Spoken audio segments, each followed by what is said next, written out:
Hello, everyone. Thank you so much for joining this Brennan Center for Justice program on checking the President's sanctions powers.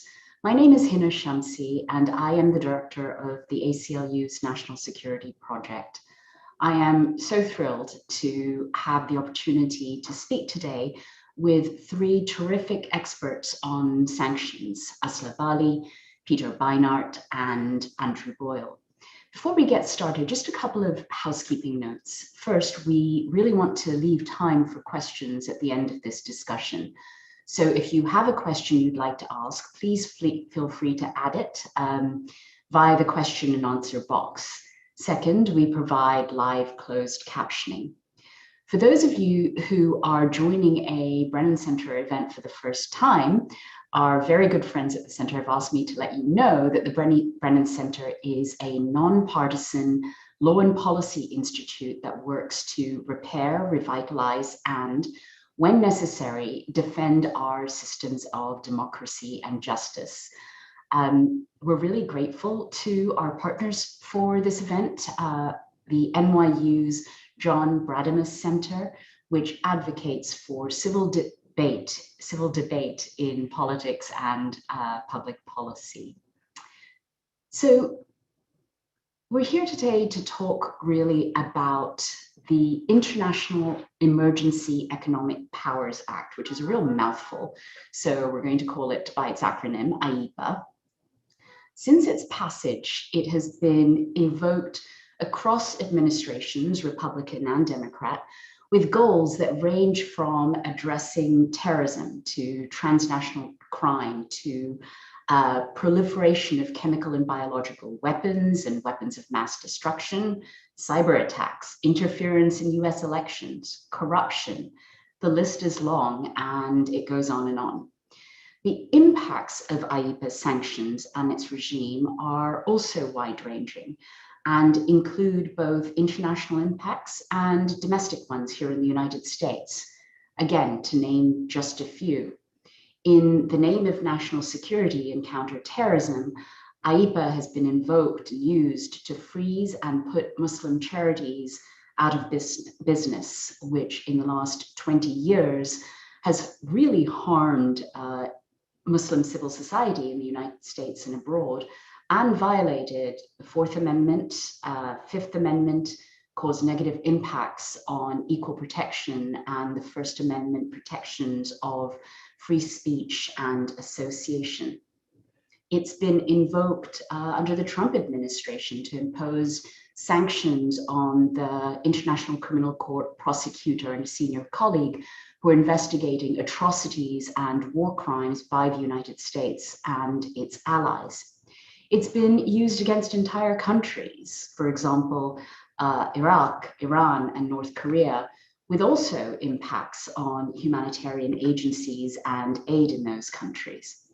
It's been used as a means of leverage with justifications that are grounded in human rights as well as foreign policy.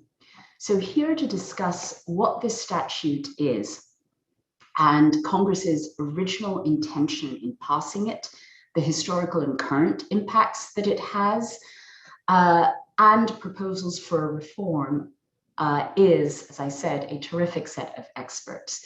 They have numerous achievements and positions and publications to their name. So we're going to put their bios in a link. But briefly, let me introduce them. Asla Bali is a professor of law at the UCLA School of Law and faculty director of the Promise Institute for Human Rights. Peter Beinart is professor of journalism and political science at the City University of New York. And Andrew Boyle is counsel in the Brennan Center's Liberty and National Security program. He's also the author of a report that we're going to be referring to today called Checking the President's Sanctions Power, a proposal to reform IEEPA. So let me start with Andrew with a first set of questions to provide us with background on IEEPA to get us all on the same page. Andrew, why did Congress pass the law? What was its goal? And how does it relate to foreign policy and sanctions? Sure. So thank you so much for having me here to speak about this. Congress passed IEEPA in the late 1970s as part of the set of reforms that were accompanied the post-Nixon, post-Watergate era, when Congress started becoming very suspicious of unchecked presidential power. This was an era where they started controlling, putting greater controls on all sorts of emergency powers. IEEPA was no different from that.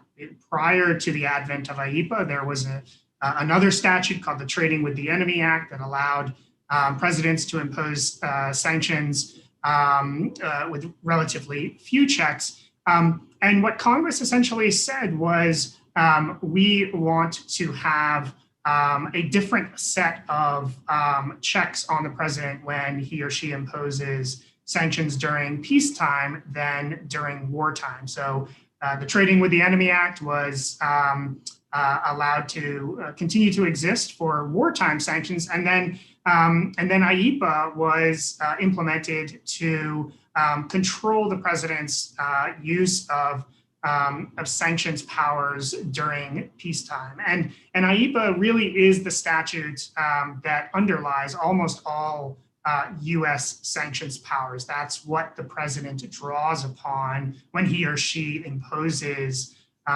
sanctions. And as originally passed, you can see evident in the statute an attempt by Congress to have lots of control over how these sanctions would be imposed, and to try to keep them, in the words of one of the House reports that accompanied the legislation, to try to keep sanctions use rare and brief. Unfortunately, that is not how things have turned out. As you mentioned in your opening, that there are now proliferating sanctions and sanctions regimes for all sorts of things. And so the main way that Congress intended to check presidential use of sanctions powers was by putting it under this other statute that they passed shortly before IEEPA, which is the National Emergencies Act. And by doing that, they were able to draw upon the powers of the National Emergencies Act, which said that Congress could terminate any emergency with a simple majority vote in both chambers of Congress, a provision known as the legislative veto. Unfortunately, what happened in 1983 was that the Supreme Court found the use of legislative vetoes to be unconstitutional. That stripped away that incredibly strong check and power against the use of sanctions. And now, in order to terminate a sanctions regime, Congress has to send a bill to the president's desk for signature. The president who implemented the sanctions regime would almost certainly choose to veto that, and then Congress would have to try to override that veto by a supermajority, which is almost impossible to do. So that was the main check, and that has been stripped away, and that has been a source, as we might have an opportunity to speak about, of a lot of the problems going forward. They also, Congress also put a lot of restrictions and requirements into IEEPA itself. So they said, not only does there have to be a national emergency, but there has to be an unusual and an extraordinary emergency that threatens the economy or the national security or the foreign policy of the United States. They made IEEPA subject to additional reporting requirements. But all of these have proven unable to be substantial checks or provide substantial oversight for the president's use of sanctions programs. Can I ask you, Andrew, you talked about the checks that were intended and how that was weakened over time. But can I ask you to just talk specifically about what IEEPA does in terms of giving power to the president, and if there's a distinction between what IEEPA does versus what presidents have claimed? Can you draw that out, or is the power just so expansive presidents can just say it is whatever they want it to be? Yeah, I mean, the first thing that is embedded in your question is to recognize that these are powers that Congress has given to the president. These are not inherent presidential powers, and so just in terms of understanding where this power flows from. It is Congress's to give, and it is Congress's to take back. The language of IEEPA is written extremely broadly. That there are, because there have been relatively few cases interpreting, all of the provisions of IEEPA. There are a lot of aspects of IEEPA that are not yet clear, that have not been adjudicated, and so there are differing interpretations of how expansive the language is. And it's clear that when IEEPA was passed, there was an expectation that that presidents would use these rarely, and they would be reserved in the use of the power, almost relying on a sense of that they would pay a political cost, or that there would be a sense of shame in using it to the full extent. And over time, that has sort of fallen away. And so, for example, you mentioned some of the novel uses that President Trump used IEEPA for, sanctioning international civil servants at the International Criminal Court. He also was willing to at least threaten to push the boundaries in other ways. So he did indeed sanction some communication applications that has profound First Amendment implications that and arguably runs against the contents of IEEPA itself, that has an exception for communication and First Amendment free speech activities. He also threatened to do things like use IEEPA to put tariffs on goods coming from Mexico if he didn't like what Mexico was doing in regards to immigration across the southern border, or to prohibit, in his words, this is not a direct quote, but to prohibit all American companies from doing business with China. And so this is what really was troubling about the breadth of IEEPA, is that while all of these are problematic, it is written so broadly that it really encourages a thorough review and congressional review of the contents of it, so that these powers are more cabined, and so not only this president but future presidents are appropriately checked. Yeah. No, and I appreciate the way that you've talked about this, because what it goes to is sort of part of a broader accretion of power in the hands of the president on a range of issues. And, emergency powers is such a hugely significant part of that, and the potential for abuse there. And that norms have developed over time. In the last 4 or 5 years, we've had a lot of conversation in this country about what are norms and how strong are they. And I would advance that norms have been breaking down when we talk about emergency powers or war powers for a very, very long time now. One final question here, and it goes to something I have a fair amount of experience with, along with my colleagues, so no pressure at all whatsoever. But you've talked about structural checks and balances, Congress handing over power. One of the things that I think is always critically important is, what are some of the ways at which abuses of power can be checked by individuals, countries, organizations? Can I ask you to really focus on the fact that IEEPA targets can also include US persons and organizations? I talked about Muslim civil society and the impact domestically in the United States. And when we talk about US persons and organizations, we're talking about citizens, lawful permanent residents, and other people or entities with essentially a substantial presence in the United States. Can you briefly describe, and I know this can be hard, but just to lay the groundwork for us, what courts have said about the rights of US persons or entities when designated or sanctioned or under the threat of sanctions, and how effective that's been? Absolutely, and that is a point that often even people that are working on sanctions adjacent matters or that read about it don't quite understand. That there is nothing within IEEPA that prohibits the sanctioning of Americans, of people within the United States, of US organizations. Everyone has the idea that these are foreign sanctions exclusively on targets abroad, but that is not the case. And as you point out, it's not just theoretical. It happened.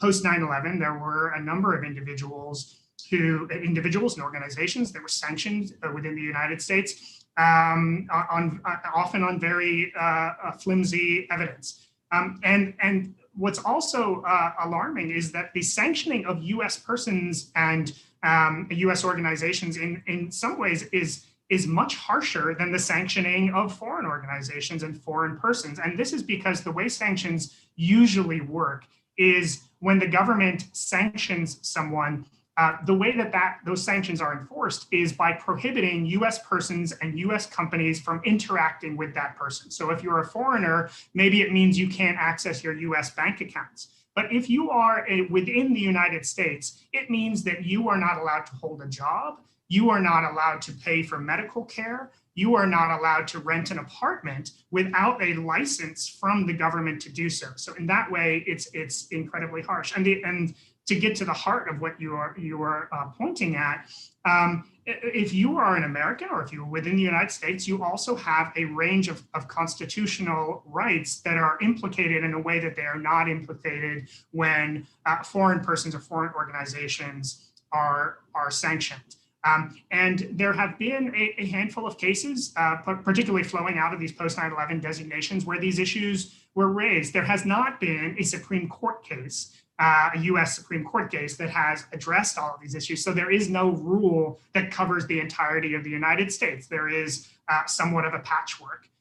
But courts have, some courts, not all, some courts have been quite critical of the way that the US government sanctions regimes have implicated Americans' Fourth Amendment rights. So the United States government has claimed a right to freeze Americans' assets without having to obtain a warrant. They have been quite critical of the government's assertion that they don't have any requirement to provide targets of sanctions with sufficient evidence or information about why they are being targeted. And they've been quite critical of other aspects of the process, the Fifth Amendment due process rights that Americans are entitled to, that they are not receiving when they're not given sufficient information so that they can challenge the veracity of their designations. And these sanctions can effectively and did effectively shut down some organizations because they couldn't pay bills before they were even, able to get into court, and prevented people in the United States from being able to hold jobs and things like that. So it implicates a much larger a slew of concerns when you're talking about designations within the United States. Yeah, and there's so much more to talk about here, and there will be over the course of this entire discussion, including with Asla and Peter. But one very quick thing that I want to mention here is the connection to criminal prosecution as well, because we have extremely broad material support laws expanded in the wake of 9/11, which essentially criminalize a broad range of what counts as material support, and that has impacts in the humanitarian and other areas as well. I'm seeing we're getting some terrific questions coming in, so I'm going to start weaving them also into some of the questions I'm asking our terrific panelists. I want to switch over a little bit to talk about the use of sanctions as a policy tool and their impact, which is where some of our questions are getting at. And I'm going to ask Asla first to sort of explain a little bit and talk a little bit about the fact that, sanctions are often presented as a humane alternative to war as a tool of policy. Are they? How would you describe the record on the humanitarian consequences of US sanctions? Yeah, thanks so much for that question and for what's already been a really fascinating discussion, Andrew and Hina. So sanctions in the context where they're presented as an alternative to war are typically the country-based sanctions that Andrew sort of touched upon, and that you did as well, Hina, in your introductory comments. in the sort of panoply of possible sanctions that might be used. And these in some ways are the most troubling. They don't implicate US citizens in quite the same ways, although they can if they appear to be trading with a country that has been placed under sanctions. But what's really astonishing is the degree to which the human rights of individuals in sanctioned countries are compromised. So sanctions are not a humane alternative to war, although they're presented this way. And the reason they're not is because they often impose indiscriminate harms on civilian populations in ways that exceed what would be permissible on the battlefield or what is allowed under the laws of armed conflict. The temptation to resort to sanctions and impose these harms is also much greater because there's no concomitant risk to the civilian population of the sanctioning state. So unlike in a context of war, where the civilian population of both countries might be in some ways jeopardized, in the case of sanctions, particularly by a global financial hegemon against smaller target countries, there is basically no political blowback and no risk, either humanitarian or otherwise, to the civilian population in the country that's imposing sanctions. Historically, the 1990s are remembered as the sanctions decade. This end of the Cold War brought on a period where the use of unilateral and multilateral sanctions proliferated. And this was also a decade in which we began to see how profound the harms might be. Iraq, which was the prototypical country in the 1990s, subjected to the most stringent US-led sanctions regime in that decade, faced really devastating consequences, leading to the resignations and protests of senior UN humanitarian officials, and the UN estimating that some 500,000 children died of direct consequences of the sanctions. And the US maintains broad sanctions of this kind against half a dozen countries. You've named some of them already, Hina, Iran, Venezuela, North Korea, Cuba, Syria, and narrower sanctions that nonetheless have significant economic consequences for civilian populations in at least 30 other countries. And these humanitarian consequences can be especially severe depending on the context in which the sanctions are being imposed. So as you mentioned, the Trump administration, for example, decided to redouble sanctions against the country of Iran in the midst of a pandemic at a time when Iran was facing the greatest surge of any country in that region and was a vector of contagion for the rest of the region. So in other words, both the Iranian population were facing a very heavy toll in the pandemic, and the consequences of the pandemic in Iran were having cross-border effects on neighboring countries. Despite this, sanctions were imposed that interfered Iran's ability to access international markets for things like medicines, medical devices, personal protective equipment, not to even speak of vaccines in the midst of a pandemic. So this raised really a lot, greater attention to or renewed humanitarian scrutiny on the consequences of sanctions, and really enabled us to focus on the particular perversity of the points that Andrew was making, the degree to which a single individual in the executive can unilaterally make these determinations with not only no checks domestically for the reasons that Andrew laid out, but also very little that can be done internationally. And this was in a context where the US policies on Iran, specifically the departure from the Iranian nuclear deal, were opposed by almost all countries in the international system, and certainly some of the US's closest allies. But because the United States imposed not only direct sanctions on the country, but also secondary sanctions on other countries that might have wished to trade with Iran, countries that opposed US-Iran policy were coerced nonetheless into enforcing that very same policy in the midst of a global pandemic, because otherwise their own companies would face really devastating sanctions, being cut off from the global financial order in ways that are very similar to the consequences Andrew just described for individual US citizens. That is really loss of access to your assets, inability to conduct transactions, inability to continue trading internationally, not just with the United States, because of the way that the banking system is established and because of the central role that the United States plays. So unilateral sanctions redoubled by secondary sanctions on the rest of the world has meant that the United States can essentially export coercive foreign policies that have enormously deleterious effects on humanitarian populations in ways that going to war simply, is both very different, but also typically far more discriminate in the civilian impact that it might have, but also in the degree to which it can force all other states in the international system to comply.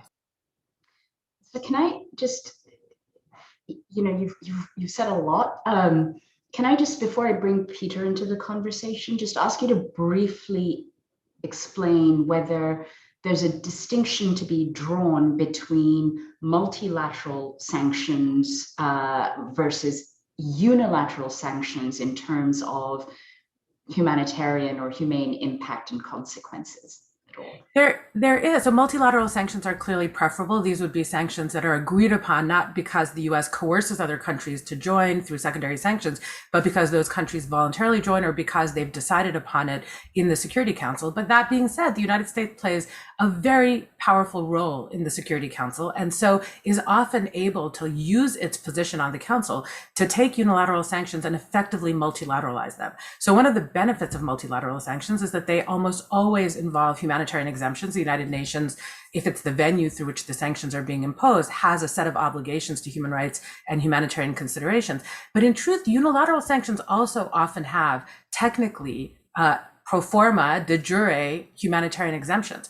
But in fact, these rarely operate as they were intended or as they're written. And this is for a number of reasons. First, it's often very difficult to comply with the terms. And for companies or countries that are looking to determine whether or not they should trade with a country that's under either unilateral or multilateral sanctions, the political costs and the risks associated with triggering penalties, even wrongly triggering penalties that should not be applied in a humanitarian context, are so great that those countries are dissuaded from engaging in trade. And so effectively, despite the presence of humanitarian exemptions, essentially countries that are targeted in this way find themselves completely choked off, including in access to foodstuffs or medicines.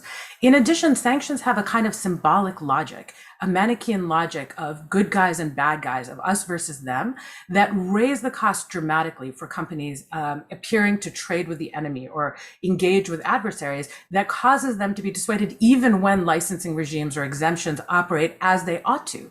So in sum, then, unilateral sanctions are oftentimes magnified by multilateral sanctions because of the premier role that the United States plays in the international system generally, and specifically on the Security Council. And even when exemptions are attempted for humanitarian purposes through multilateral entities and international organizations, they almost always fail, which is why you had all of those resignations of senior UN officials in the humanitarian work of the United Nations during the 1990s over what happened in Iraq. And you continue to see that pattern to this day when multilateral sanctions target countries and cause devastating humanitarian consequences. Thanks so much, Esla. Peter, can I ask you to sort of bring in another thread into our conversation, which is with respect to how policymaking and how, in your view, policymakers approach sanctions. You know, we've been talking about the structure of the IEEPA, about impacts with ASLA, but it really seems like sanctions have become a bipartisan consensus tool in American foreign policy. So my question to you is, do you agree with that? And if so, why do you think that is? I think sanctions have become a way for American policymakers in both parties, American politicians, to escape reality. The reality is that America has a bunch of things that they would like these adversary countries to do, from get rid of the nuclear weapons to stop their connections with terrorism or to change their human rights policies. But we don't have the power to make them do it. Because we're not willing to invade them, because, as Asla was saying, that would put our soldiers at risk. But a politician who were to acknowledge that our desired changes that we want these countries to make are beyond our power would therefore be politically vulnerable. It would seem, defeatist, or it would be called immoral because we were somehow kind of coming to terms with these adversary countries, often countries that do have very poor human rights records. So sanctions become a kind of way of escaping reality, which is to say, you sanction the country and you say, with these sanctions, we are going to make these countries do what we want. Except they don't do what we want. I mean, actually, oftentimes it's quite counterproductive, right? I mean, sanctions are both in terms of things like nuclear programs. I mean, North Korea has been under UN sanctions for many, many, many years. They keep getting more and more the capacity to build more and more nuclear weapons. The human rights records often get worse and worse because in addition to brutal regimes, you then have brutal populations that are brutalized by the sanctions as well. But I think that a politician faces a substantial potential cost for essentially acknowledging this reality. To say, listen, the United States is not going to be able to stop North Korea from having nuclear weapons. We don't have the power to overthrow the government of Venezuela. We should actually engage in some diplomacy, which involves give and take, in which we lower our sights and actually start talking to these governments, although we don't like them very much, about what is a realistic accommodation. And I think somehow in the 1990s, this period of kind of peak of global unipolarity and American hegemony, that became a kind of very difficult subject for American politicians to actually engage with, because there was this assumption of American omnipotence. And in the years since, as that unipolarity has declined a bit and America's relative power has waned a little bit, the sanctions policies have become even more out of whack with the actual power distribution. And that's why the policies are not only in many cases immoral, but they're just wildly ineffective. And yet it's very difficult for a politician to essentially say the emperor has no clothes. Peter, it is very difficult for politicians always to say that the emperor has no clothes, but can I, Asla was talking about impact and some of the topics that you've also touched on. Can I ask, what's your view on, stripping away the rhetoric part, but the actual impact part? What's your view on the academic research on effectiveness of sanctions and on the measures of measuring effectiveness? I feel like we never pay enough attention in foreign policy now comes to actual measures as opposed to what people think it might be. Right, and Aslam may have more to say on this, but as far as I know, there are no mechanisms that we have to measure these policies in ways that Congress could be forced to reckon with whether these policies have succeeded or not. From the research that I've shown, it suggests that countries that are sanctioned grow less free, that people grow poorer, and that generally sanctions tend to be ineffective in achieving stated goals unless those goals are more modest. And also that sanctions, ironically, actually tend to be more effective in meeting goals when applied to countries with which you previously had a more positive relationship, right? And so the countries that the US is doing exactly what an academic would say you should not do, right? Which is essentially we're sanctioning the governments that we have the least leverage over. I'm not necessarily saying we should be sanctioning our friends either, but we're sanctioning the countries that an academic would say we have the least likelihood of influencing, and we're also making demands that are so maximalist that there's really no prospect. I mean, basically, sanction, policies that essentially amount to demands for regime change, let's say, right, or demands for disarmament in regimes who believe that their regime's survival depends on having these nuclear weapons. So I think everything that an academic would say about what we know about the effectiveness of sanctions would suggest that even if we were to start believing that there were certain sanctions that made sense, that the kind that we are imposing are the ones that are least likely to succeed. Thank you, Peter. Asla, anything you want to add briefly there? Because I have another question for you that's based on a question that one of our participants is asking. So tell me what you prefer. I mean, I would just add very quickly that one kind of academic study has suggested that any sanctions regime that doesn't achieve its goals within 3 years of the imposition of sanctions will never achieve those goals. And yet we have sanctions regimes, as with those that are provoking, protests in Cuba just this past weekend, that have gone on for decades, even half a century. And there's no real good mechanism from a policy perspective for rolling back sanctions. So one of the challenges is really, thinking carefully before imposing the sanctions, because once they're imposed, there's a ratchet up effect instead of a ratchet down effect for the most part. Great, thank you. And I'm going to stick with you, Asla, because I want to distill a question from one of our participants about the fact that sanctions are sometimes seen as a very useful tool, including especially by civil society. So, as you know, human rights organizations, civil society sometimes call for sanctions as part of a broader strategy to address egregious human rights abuses or pursue enforcement of human rights standards. Our participant pointed to, and I distinctly remember advocating for this as a very young person, about sanctions, in the case of apartheid South Africa. So what do you think is an appropriate use of sanctions, including by, civil society? And what considerations do you think should apply? And maybe what kinds of sanctions do civil society human rights organizations have in mind, if you can read minds in that way? Sure. That's a lot. Take whatever you want. I mean, I would distinguish here between consumer boycotts, so individual action by civil society members or just persons, and calls for governments to impose sanctions. But focusing on that latter category, which human rights organizations very frequently do, it's worth noting that human rights organizations are always looking for new mechanisms to leverage that may have a potential to end grave abuses or shift incentives of abusers and more generally impose accountability. So that's the holy grail in some ways. How can we have an enforceable human rights system? And sanctions regimes have the potential to serve these ends of human rights accountability. But most human rights organizations support the use of very specific kinds of sanctions, targeted sanctions that focus on specific regime officials, personal accounts and assets, travel bans, again, focused on responsible officials credibly accused of rights abuses, and restrictions on military aid and military assistance, all of which are supposed to be designed to hold policymakers and perpetrators of abuses to account while minimizing effects on the general population. And human rights groups typically support such sanctions when they're adopted multilaterally for the reasons we were discussing earlier, and support a graduated approach that begins with embargoes on arms and bans on security assistance, and then goes upward through the list that I just mentioned.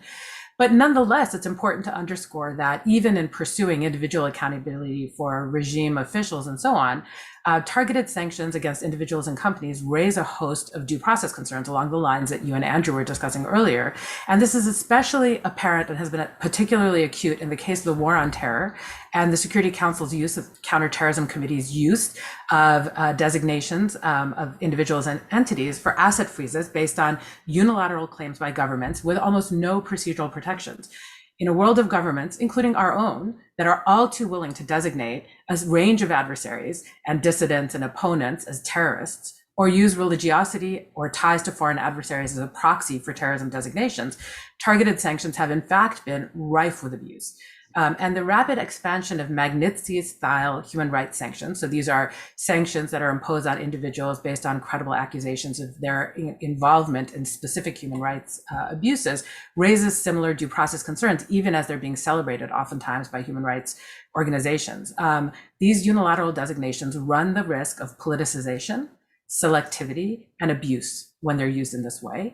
And they've proliferated. So one of the points I would make that returns to a point you were making earlier, Hina, with respect to material support and this incredibly expansive reading of material support that's ensnared so many individuals and civil society members and organizations in this country, the United States also generates a demonstration effect with these strategies. And so that expansive definition of material support has diffused transnationally. So many countries in the international system that prior to 9/11 didn't even have the concept of material support in their criminal statutes have now adopted it and use it broadly to silence essentially dissent in their home countries. And similarly, Magnitsky-style human rights sanctions regimes, since they've been introduced in the United States, have caught on like wildfire the world over. And there's neither international coordination nor norm setting on what the due process rights are of individuals that end up being targeted in this way. And this really underlines the need for international coordination of some kind. And then sanctions across the board, including targeted sanctions, including narrowly drawn sanctions, suffer from a slippery slope dilemma, as I mentioned earlier. Once imposed, very difficult to roll back sanctions, but very easy to ratchet them up. And so targeted sanctions may end up serving as an entry point for an upward ratchet of broader sanctions against whole countries where the feeling is that, well, we've imposed sanctions on key regime officials, we've imposed travel bans, it's not producing the result we wanted. For the reasons Peter named earlier, it's very unlikely to do that, right? They're not well tailored to achieving narrowly, precisely defined goals when those goals are things like, broad regime change. And so then you might end up going further and further along the sanctions line, and you find yourself ultimately in broad country-based sanctions. And so all of these point to reasons why civil society organizations should be careful in calling on governments, and especially a government like the United States government, to impose sanctions. And also we need to grow the available diplomatic toolkit. And I know we're going to turn to what are some alternatives going forward, but I think that really is the place that human rights organizations would better spend their resources, thinking about alternative mechanisms that don't run some of these very serious risks because at some level, so-called human rights-based sanctions end up being oxymoronic. You can't advance human rights using a tool that has so many risks of violating human rights attached to it. Thanks, Hesla. And part of what you did there was answer another question a participant posed about the distinction between sanctions imposed on human rights abusers through Magnitsky versus government-wide or sector-wide sanctions. I do want to please ask people to keep questions coming. We're covering them in the course of the questions I'm asking, but there's, I know, more.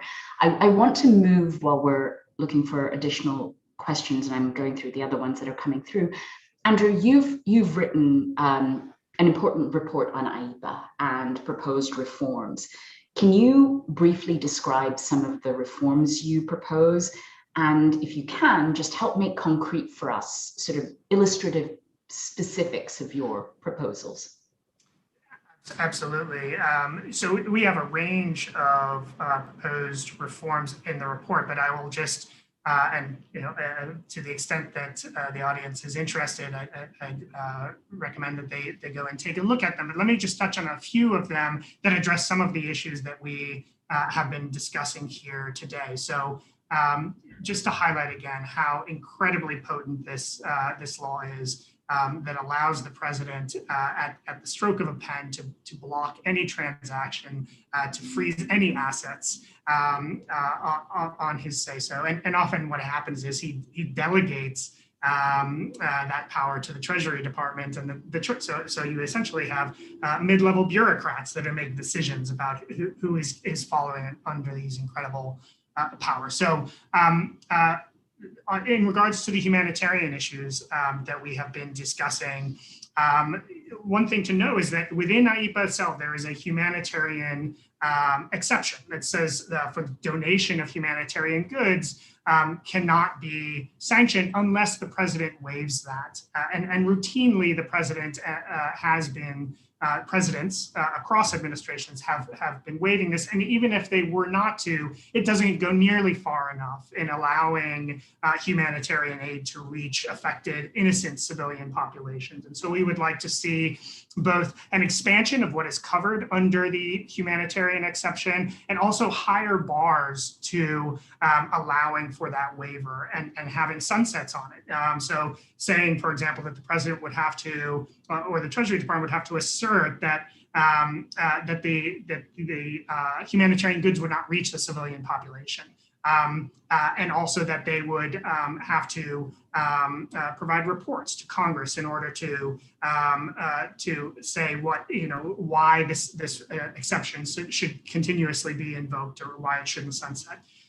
In relation to buttressing checks against the president, we would congressional checks against the president, we would institute a process that would essentially reinsert Congress in the way that Congress intended itself to be inserted in this process at the beginning, before this legislative veto provision was struck down, as I mentioned earlier.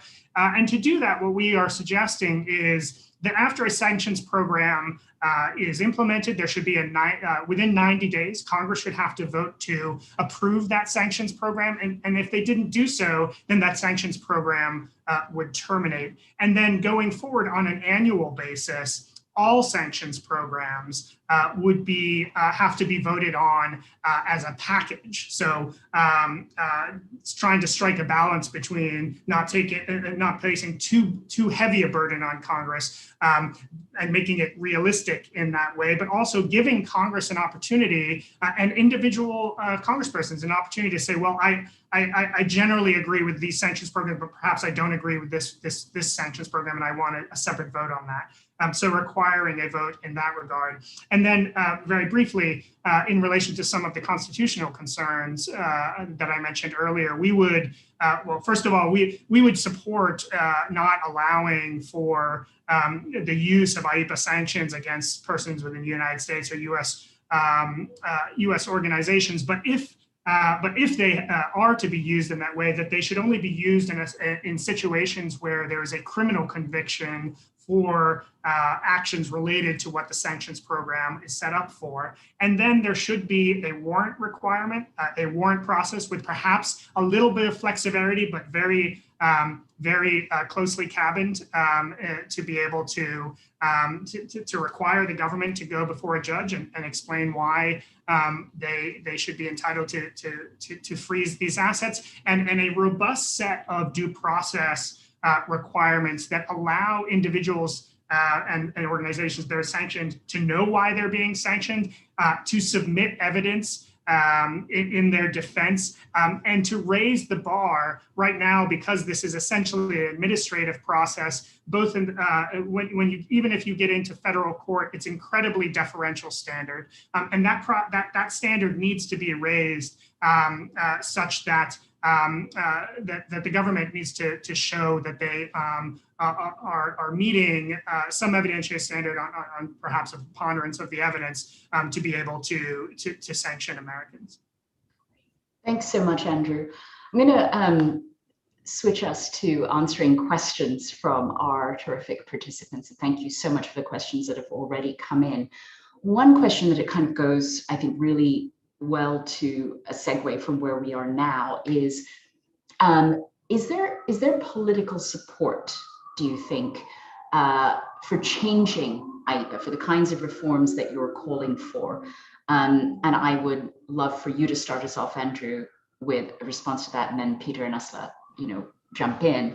And if you don't think there's enough support, what more should those who want that support to exist do? I think that there absolutely is support, and that's why I'm hopeful about the opportunities to reform IEEPA. There have been a number of bills introduced over the past few years suggesting reforms to particular aspects of IEEPA, particularly in the humanitarian sanction, the humanitarian impact areas, but also addressing some other issues. This is bipartisan support that you've seen, that we've seen in statements as well, in hearings regarding the way that sanctions are implemented. We have seen at least some discussion from the Biden administration about wanting to review how sanctions are used, how they are implemented. There is, as reported in news reports, there is the Biden administration itself is doing a review of sanctions. Now, of course, we want not just executive change, we want a legislative change so that it is more long-lasting. We've also heard from prior administration officials that have worked on sanctions that have been clear-eyed about the fact that a statute that was passed in the late 1970s with certain norms and understandings, and that no longer operates in that way, and that has expanded so much, needs to be reassessed, and there needs to be a reevaluation of how IEEPA can be used so that it achieves the goals that we want, that we as a country actually want to achieve, and that it also respects democratic principles. Thanks so much, Andrew. I will say, I have a bias here, having just seen some of the abuses and having litigated some of these cases, that it really does, legislative change would be critically important. So I really want to ask Peter and Asla, who'd spoken to Peter, especially you talked about policymakers. What do you think is the prospects for being able to, bring both parties in and try to have political support for change? I think the problem is that the progressive movements that have changed the tenor of the conversation in the Democratic Party on domestic policy haven't had nearly the effect on American foreign policy. And I think that, the fact that, for instance, when Bernie Sanders created these committees in this critical moment in the summer of 2000 to develop a joint agenda with the Biden administration, that there was no committee on foreign policy except for climate, I think is a critical indicator of this. And the fact that the Biden administration, there are a lot of very smart and talented people in the Biden administration, essentially basically took the same bench of people who have been in Democratic foreign policy circles in the past couple of administrations, whereas on domestic policy, in some circumstances, you saw a significant significant deviation and an openness to new kinds of people, or some of the old people had significantly shifted their perspectives. We haven't seen that much because foreign policy is much more insulated from grassroots pressure than domestic policy is. And so I think the foreign policy discourse certainly in the Republican Party, but even significantly the Democratic Party, is governed by this essential notion that you could call American exceptionalism, which essentially starts from the assumption that America is basically benign. Our allies and partners are kind of benign by extension. And then you've got these really bad countries out there. And the question is, what are we going to do about them, right? And it's not to say that there aren't important questions about what we do about terrible human rights abusers, some of which are our adversaries, whether it's Myanmar or North Korea or whatever. But I think that the foreign policy discussion needs to be more Hippocratic, which is to say, if you look at, for instance, Asta was talking about arms sales, right? Wouldn't the low-hanging fruit here be for the United States to simply look a lot harder at all of the weapons that we are sending into many, many countries that are being used to foment wars, to abuse, to abuse populations, right? There's so many things that the United States could do, over which we have so much more influence, because they are basically our misdeeds, right? Which we have some more control over than trying to solve the misdeeds in countries over which our leverage is often very, very limited. And I think, unfortunately, we haven't moved that far in Washington, official Washington, towards that different kind of conversation. Thanks, Peter.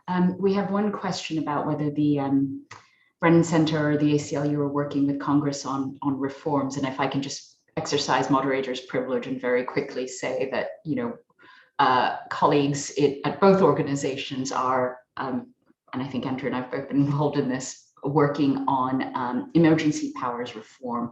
And we definitely think IEEPA reform is absolutely necessary. So Asla, I'm happy for you to weigh in on the politics part, but we've got another sort of great question, and I wonder if you wouldn't mind taking that, however you want to do this. But the other question is, what other, that I think you might weigh in on, is what other levers should civil society groups call for in lieu of sanctions? Yeah, I mean, actually, I'll roll this in to the answer I would have given today, which is also a big, very, very big picture. So I do think that the possibilities for bipartisan action and reform legislatively are cabined at the moment for a variety of reasons. Even if this topic were to become salient, which I very much hope is the case, and I very much hope your efforts at the ACLU and the Brennan Center bear fruit, we are in a moment of enormous polarization, oddly though, strange consensus on various bipartisan foreign policy sort of sacred cows, if you want. And one of them is the sort of leverage of US hegemony in a variety of ways to punish adversaries. And the sanctions fall into that. And one reason civil society calls for the use of sanctions is because that's one of the things that is treated as low-hanging fruit, is something you can easily get done by a government, even in a moment of polarization. The US is very quick to impose sanctions. Andrew's report makes that clear. Very common for things to get listed by the hundreds and thousands, even very difficult to get them delisted. And so it's something that you can achieve. And then as a civil society organization, you also check the box of having accomplished something. It's kind of a perverse, I think, dynamic. But I did want to say that there is a broader context for sanctions. As I mentioned, the 1990s became the sanctions decade for a reason, the end of the Cold War. During the Cold War, sanctions were not nearly as effective because there were actually two, possible hegemons that one might appeal to. And if you were sanctioned by the United States and its allies, you might still have an alternative address for trade, for engagement, and so forth. To begin with, we're in a moment now where the degree of unipolarity that the United States enjoyed in the 1990s and since is obviously fraying, and there are now other poles in the international system. And that in and of itself may cabin the effectiveness of sanctions going forward, whether or not legislative reform occurs. In addition, there's a kind of post 9/11 sort of turbocharged element to sanctions, as you've all described, the use of the war on terror as a reason, as a justification for these designations, the broadening of the use of these tools, the enormous expansion, all were triggered by something that we're now coming on the 2-decade anniversary. And there's been a lot of rethinking, whether it's around authorizations of military force or the expanded use of other coercive tools. There is, I think, an opportunity to rethink some of the ways in which we've organized our foreign policies over the last 20 20 years. And then, of course, Trump's abuses have motivated one side of the aisle, at least, more than the other, I think, on rethinking emergency powers more generally, or unilateral powers that are assigned to the executive.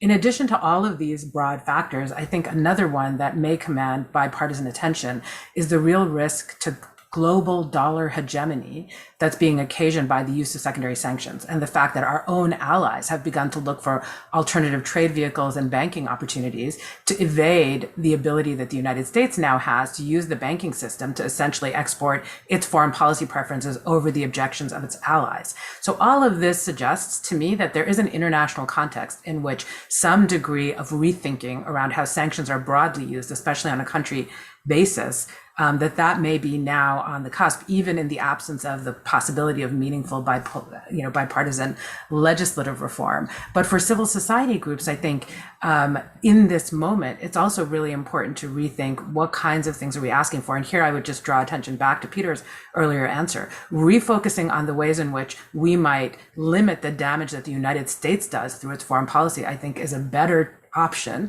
for organizations seeking to advance human rights than insisting on more and more punitive measures taken against purported adversaries. But I'll stop there because I know we're running low on time. We are. So I have one quick final question from a participant, and Andrew, I'm going to just ask you this one, which is, does Congress issue reports disagreeing with specific sanctions? Like, how does Congress make its views known? Well, Congress receives some reports under both the National Emergencies Act and the IEEPA, but they are very cursory.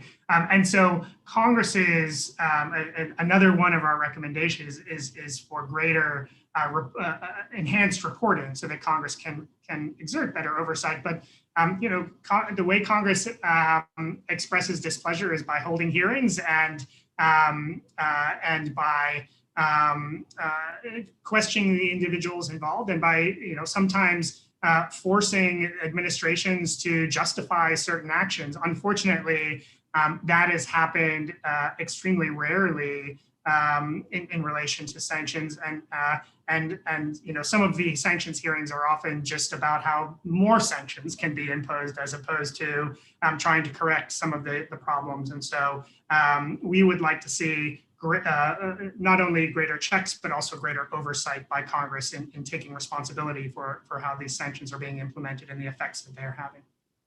Great, thank you so much, Andrew. And I want to thank all three of you, for really a wonderful and very wide-ranging conversation that somehow managed to cover a lot and go into depth, which can be challenging, doesn't always get to happen.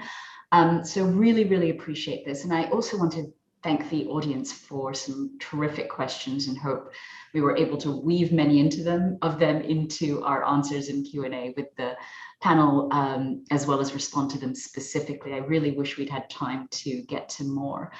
And thanks very much to today's partner for this panel, not just Brennan Center, who asked all of us to do this, and for which we really appreciate, but also the NYU Bradema Center. Before we conclude, Andrew, you have a few short comments on behalf of Brennan Center? Yes, thank you so much, for your moderating as well. It was fantastic. And on behalf of the Brennan Center, I just wanted to note for the audience members that you can stay up to date on key issues impacting our democracy with weekly analysis and insight from the Brennan Center experts by signing up for the briefing newsletter at brennancenter.org. That's org/briefing. And the Brennan Center looks forward to seeing you at our next event. You can also register to be informed about all of our events at brennancenter.org/events. And finally, thank you all for coming and supporting the work of the Brennan Center. Thanks so much. Bye, everyone.